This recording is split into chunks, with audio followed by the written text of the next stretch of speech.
Nous sommes Nina Payen et Camille Georges. Vous écoutez Pause Théâtre, le podcast qui vous dévoile l'envers du décor. Bonjour à toutes et à tous, bienvenue sur Pause Théâtre, c'est Camille et Nina. Et aujourd'hui, on se retrouve pour un nouvel épisode des récaps des spectacles que nous avons vus au mois de janvier 2023. À toi Nina de nous parler du premier spectacle que tu as vu. Bien sûr, je vais commencer avec Stories de la RB Dance Company, que d'ailleurs on vous avait recommandé sur Instagram. Et j'ai mis 8 sur 10. Alors oui, d'ailleurs, on a augmenté nos notes. On passe de l'échelle de 5 à 10. Oh là là. Oh là là, quel changement. En fait, c'était nécessaire parce qu'on n'arrivait plus à noter. C'était bizarre parce qu'en fait, on se retrouvait avec des notes qui étaient les mêmes pour deux spectacles qui en fait ne se valaient pas vraiment. Donc voilà, c'est beaucoup mieux comme ça. Voilà. Bref, tout ça pour dire que donc à Stories, j'ai mis 8. C'était un spectacle super beau dans la mise en scène surtout. La lumière était magique. Depuis qu'on a fait l'épisode avec Morgane Viroli, j'y prête de plus en plus attention. Et là, vraiment, c'est le gros point fort du spectacle. La lumière, c'est... mais des effets. Mais vraiment, j'étais bouche bée devant la chose, tu vois. Et bref, bon, les danseurs étaient au top. C'est un spectacle narré, de danse, mais narré, qui remet un peu les claquettes, j'ai envie de dire, au goût du jour, entre gros guillemets, parce qu'en soi, c'est jamais vraiment parti, c'est toujours un art quand même classe. Mais voilà. J'ai beaucoup aimé, mais on a eu quand même un petit souci, parce que j'y suis allée avec un ami, et on n'a pas vraiment eu d'émotion pour les personnages. C'est-à-dire qu'en fait, on avait beaucoup d'émotions dans le sens « Oh là là, c'est incroyable, ça fout des frissons, ils font des moves, mais... » vraiment, oui, vraiment en avoir la mâchoire sur le sol, mais... Comme les personnes des dessins animés. C'est ça. Mais on n'avait pas vraiment d'émotion pour les personnages, parce qu'il se passe des trucs quand même... Bon, je spoil rien en disant ça, mais il y a quelqu'un qui meurt. Bah, on s'est pas senti triste pour autant, quoi. Dans notre tête, c'était pas en mode « Oh, le pauvre », c'était vraiment en mode « Oh là là, il danse bien, quoi ». C'est bête. Donc voilà, c'est une belle claque sur tous les aspects techniques et artistiques, mais du coup on n'en ressort pas spécialement chamboulé, quoi. Donc voilà. Mais en tout cas sur la lumière, c'était incroyable, c'était magique. Et d'ailleurs ça a été le plus gros point de tous les spectacles que j'ai vus ce mois-ci. Mais moi aussi. J'ai regardé la lumière et la lumière était assez folle sur presque tous les spectacles. Depuis qu'on a pris conscience de l'importance des lumières, maintenant on regarde que ça dans les spectacles. Et c'est que ça change l'ambiance, quoi. Mais ça change tout. C'est vraiment, ça fait tout. Et moi, j'ai hâte d'aller voir, je pense, des spectacles peut-être plus de marionnettes pour voir comment ils cachent les gens derrière. Allez voir l'épisode de Morgane Viroli. Je te laisse continuer, Camille. Alors ça, c'est un spectacle qu'on a vu toutes les deux, alors pas en même temps, et c'est important à dire, parce que c'est Roméo et Juliette, joué au Lucernaire jusqu'au 16 avril, donc vous avez encore le temps, mais dépêchez-vous. C'est mis en scène par Caroline de Touché et Romain Chenel. Il y a quelques trucs à redire. Mais en vrai, moi j'ai passé un hyper bon moment, tellement que j'y suis retournée. Parce que le concept, il faut savoir, c'est... donc ils font Roméo et Juliette en 1 heure, donc c'est très très court, trop court même. Et en fait, c'est nous qui faisons la distribution des personnages, et à chaque fois ils demandent au public de choisir les acteurs avant. Et du coup, en fait, on peut avoir une infinité de combinaisons. Et c'est assez intéressant et c'est assez fou, du coup, le travail qu'ils font d'apprendre tout le texte. Tout le texte, ouais. Donc, moi, j'ai beaucoup aimé les comédiens. La plupart des comédiens qui étaient très dynamiques. Et ça rendait la pièce très vivante. Et malgré le fait que la pièce soit trop courte et du coup très rythmée, on comprenait tout. On comprenait le texte, on entendait tout ce qu'ils disaient. Seulement, c'était un peu trop rythmé. On passe trop vite sur des passages importants à mon goût, émouvants. Et puis, il n'y a jamais de silence, quoi. Il y a tout le temps de la musique. Je sais pas ce que t'en as pensé, toi. Moi, j'ai un moins bon avis que toi. Ouais. Toi, t'as mis du coup combien ? Je suis mitigée. Parce que je mettrais 6,5. C'est une mise en scène intéressante. C'est un travail hyper intéressant pour les comédiens. Mais il y avait pas mal de points négatifs à mon goût. C'est ça.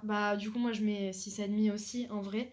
En fait, oui, on passe un bon moment, Et effectivement, il dynamise Shakespeare et vraiment, il le rend super drôle, ce qui en fait est la base de Shakespeare, hein, qu'on soit clair, un Shakespeare où il se pose des questions essentielles et il joue comme des dramaturges un peu ratés. C'est nul, c'est pas du Shakespeare comme il l'a voulu en écrivant ses pièces. Et voilà, mais en fait, je sais pas, il y a quelque chose qui m'a un peu gênée. J'ai pas spécialement aimé tous les comédiens. Déjà, je pense que ça fait un peu tout. La distribution, en fait, c'est ça, c'est que si tu y vas un jour, la distribution te plaît pas, bah forcément t'en ressors pas super content. Bah moi la première distribution j'avais adoré et la deuxième distribution elle m'a laissé vraiment sur ma faim. Je trouve qu'ils sont ils sont très différents, du coup ça peut donner des combinaisons très très variables, mais du coup ça peut être un négatif, surtout pour les personnages principaux. C'est ça, et moi j'ai pas trop kiffé aussi la mise en scène, enfin en fait elle m'a laissé sur ma faim. Ah ouais. Ouais, en fait, c'est une économie de moyens, il n'y a pas tant de choses sur scène, il y a des bonnes idées, mais en fait, la plupart du temps, j'ai trouvé ça un peu, enfin, je sais pas, un peu basique.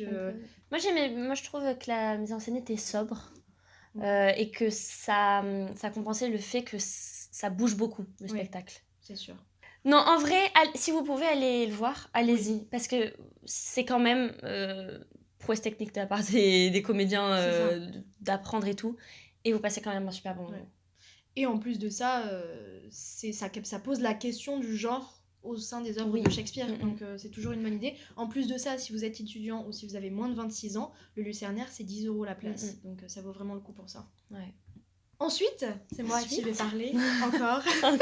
Je suis allée voir au 13e art, encore comme Stories, La Nuit du Cerf. C'est par le cirque Le Roux.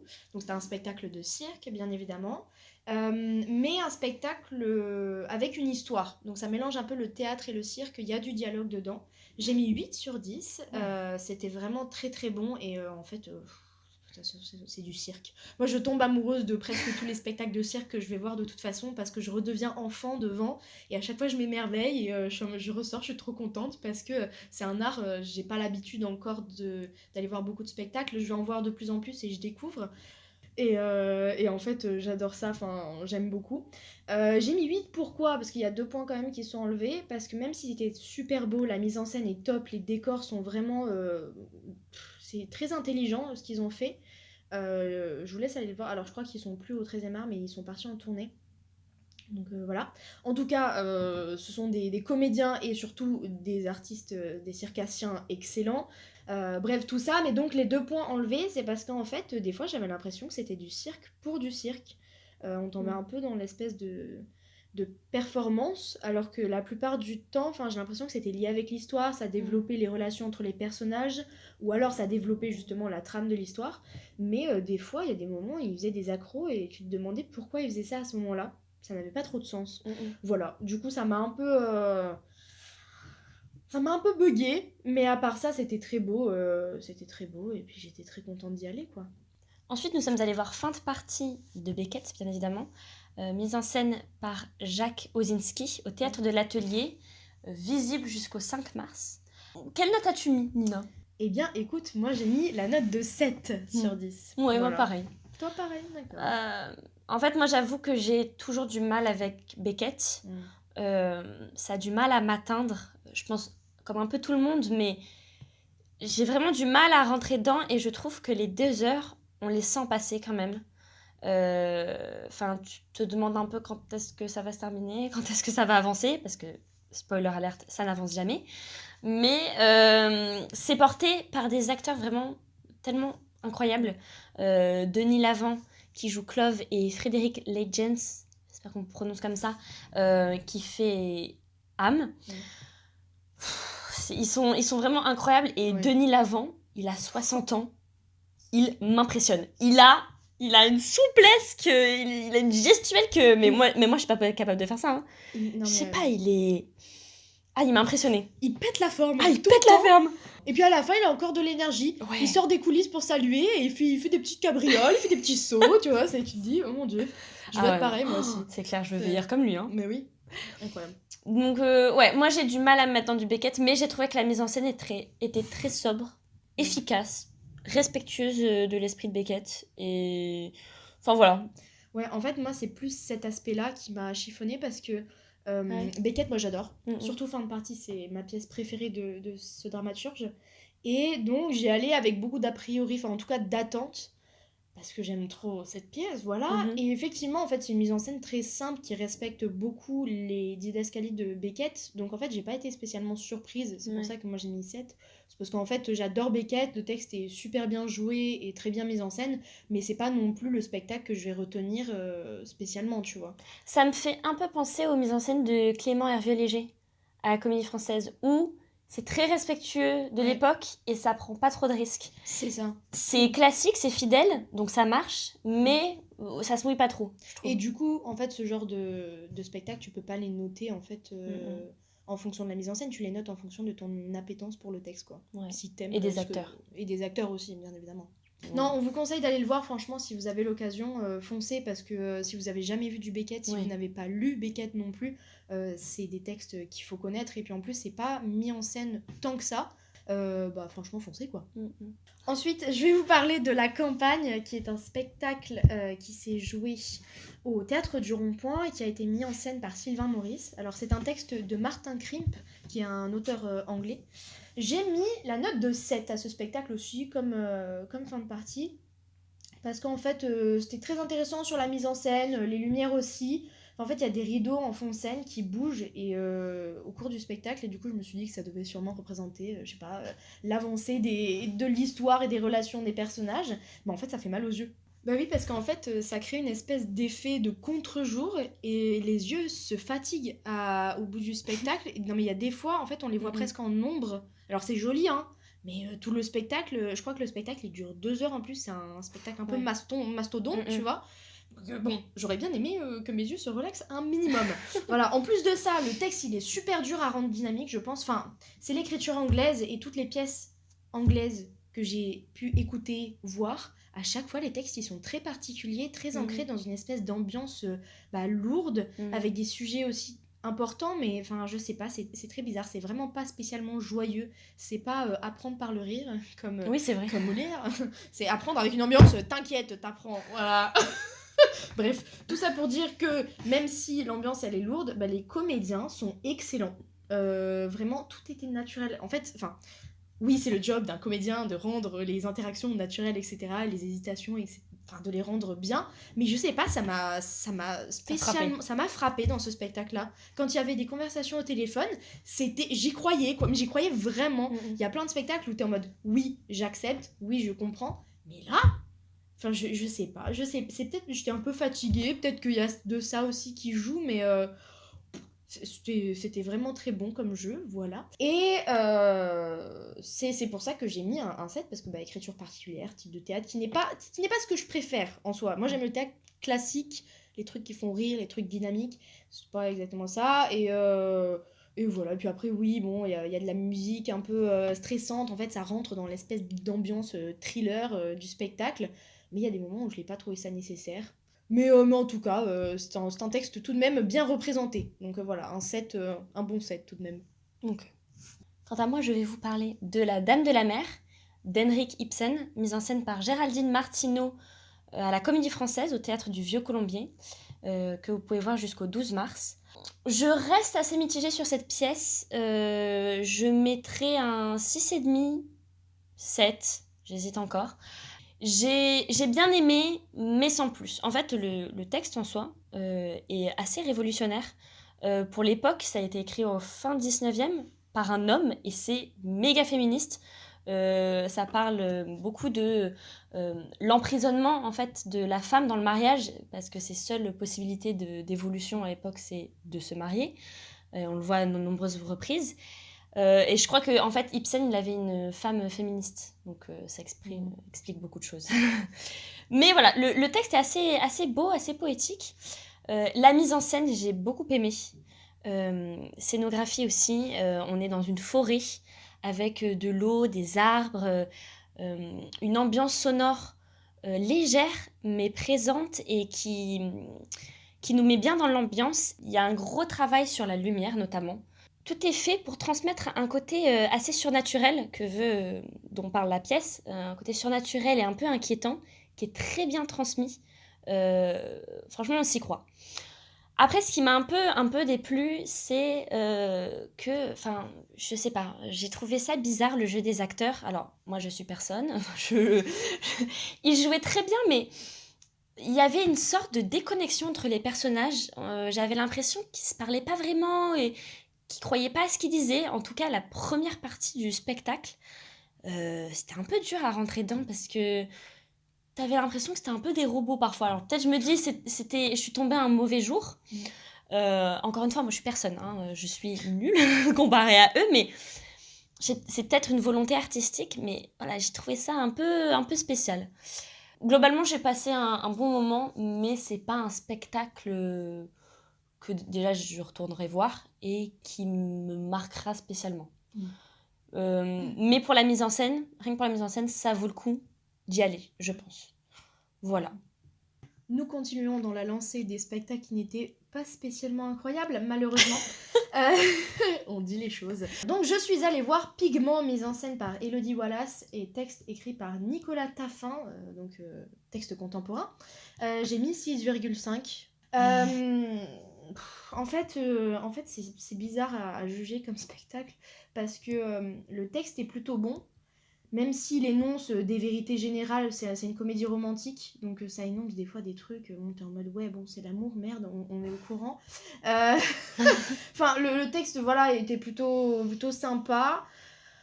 Mais moi il y a un gros souci, c'est le jeu de la comédienne Mathilde Molina qui m'a j'ai pas d'adjectif pour qualifier ça. Je suis désolée, vraiment, j'aime pas parler en mal des comédiens parce que je sais le taf qu'il y a derrière. Mais en fait, elle parlait comme on parle pour les doublages des mauvais films, en fait. Non, mais il y a un mot, je suis désolée. Mais en fait, ça décrédibilisait tout le dialogue et toute l'action. Parce que Nicolas Taffin, par contre, je le suis directement, il était excellent, mais excellent comédien. Et du coup, en fait, ça augmente en plus le décalage des deux comédiens parce que elle est déconnectée du vrai sentiment, de la réalité des choses. Je sais pas, c'était pas juste en fait. Ça enlève toute la sincérité du jeu et du texte qui parle quand même de l'amour entre deux personnes. Voilà, c'est très bizarre et les seuls moments justes, on se retrouve dans les silences et les jeux de regard, sauf que enlever tous les dialogues à une pièce, on se retrouve pas sur du théâtre, donc on a un souci. Bon, bref, le fait est que à part ce gros mauvais point, Nicolas Taffin, comme j'ai dit, était excellent et la mise en scène était très jolie, ça se passe dans un seul et même lieu pendant toute la pièce et même si du coup il n'y a pas grand chose niveau décor, c'est très qualitatif et ils utilisent tout. Voilà, tout a une logique et c'est ça que j'ai beaucoup aimé là-dedans. Donc voilà, c'est une comédie romantique très sympa. Cependant, je vous conseille d'y aller avec quelqu'un parce que j'y suis allée toute seule. J'étais la seule, la seule, en fait. Pauvre Nina célibataire. Trouvez-lui un mari. Non mais c'est vrai, tout le monde m'a regardé hyper bizarrement. Moi j'y vais parce que je vais au théâtre. Bizarre. Mais c'est ça, parce que je vais au théâtre toute seule tout le temps, tu vois, ça me dérange pas. Mais là, tout le monde était en couple ou avec des potes et tout le monde me regardait en mode mais qu'est-ce qu'elle faut toute seule celle-là? C'est une comédie romantique en sachant que le théâtre en plus est décoré pour la comédie romantique avec des ballons au plafond en forme de cœur. Oh, c'est bizarre. Ça te met dans l'ambiance un peu déjà de base, mais le spectacle a été prolongé, donc en vrai, je vous conseille, si vous avez du temps, voilà, même si ma critique n'est pas très très bonne, c'est sympa, ça fait passer le temps, et si vous avez un date, voilà, ça peut être cool, vu que c'est une comédie romantique, et que ça se finit bien. Évidemment, nos critiques sont nos avis personnels. Chacun ses goûts et ses couleurs. Vous pouvez aimer un spectacle que l'on a détesté, et inversement. Mais là, on va vous parler d'un spectacle... Incroyable. Incroyable. Oh là là. Oh là là. Là, il fait l'unanimité. À chaque fois que je vois quelqu'un qui a vu ce spectacle, il en dit que du bien. C'est Les Étoiles de Simon Falguière au Théâtre de la Tempête, qui est visible que jusqu'à cet après-midi. Si vous regardez cet épisode le matin, cet après-midi à 16h, allez le voir. Dernière date au Théâtre de la Tempête. Je vois que tu as mis un 9, Camille, je ne suis pas d'accord, j'ai mis un 10. C'était un spectacle coup de cœur, j'y retourne. Moi, du coup, l'après-midi où vous écoutez ce podcast, j'y suis, again and again, parce que... Oh, c'est incroyable. Ouais, c'est vraiment... Alors, Simon Falguière, j'en avais déjà entendu parler, déjà pour sa pièce de 13h, Le Nid de Cendre, qui avait fait un carton à Avignon, qui se joue d'ailleurs aux Amandiers en mai, donc on vous donnera des nouvelles. C'est juste magnifique. C'est incroyable. C'est un conte pour adultes qui nous transporte dans l'univers du rêve et de la maladie, du deuil, tout ça, à 100%. Je trouve que l'écriture est très intelligente et il explore à fond son univers. C'est-à-dire qu'il n'y a pas de limite. Il se fait plaisir et ça se voit et franchement, on passe un super bon moment. Ouais. Faut savoir que j'ai tellement aimé que j'ai carrément acheté le texte et j'étais agréablement surprise parce qu'en fait, Simon Falguière vraiment a son univers, mais il ne remet pas tout dans les didascalies de ses pièces. Il laisse au futur metteur en scène beaucoup de liberté et j'ai spécialement adoré ça parce que en voyant les didascalies, j'étais en mode mais lui, il a imaginé tellement des trucs à l'opposé de sa propre didascalie, mais c'est trop intelligent. Tout ce qu'il met, c'est trop dans un bon univers. Il y a l'utilisation de la marionnette en plus. Les lumières sont folles aussi. Mais la lumière est incroyable. Les décors sont super ingénieux. Ça bouge tout le temps, mais c'est cohérent. En plus, c'est constamment un parallèle entre le monde réel et le monde du rêve. Mais en fait, tu sais t'y retrouver tout le temps. Dans quel monde tu es, bien évidemment. Et j'ai trouvé ça très intelligent que dans son rêve, il y a des éléments de ses souvenirs, mais aussi de ce qu'il entend à l'extérieur, parce qu'il y a des gens qui lui parlent dans son sommeil. Et du coup, il intègre ça à son rêve, mais il comprend pas trop ce qui se passe. C'était vraiment super bien écrit. J'ai chialé comme une mère du début à la fin.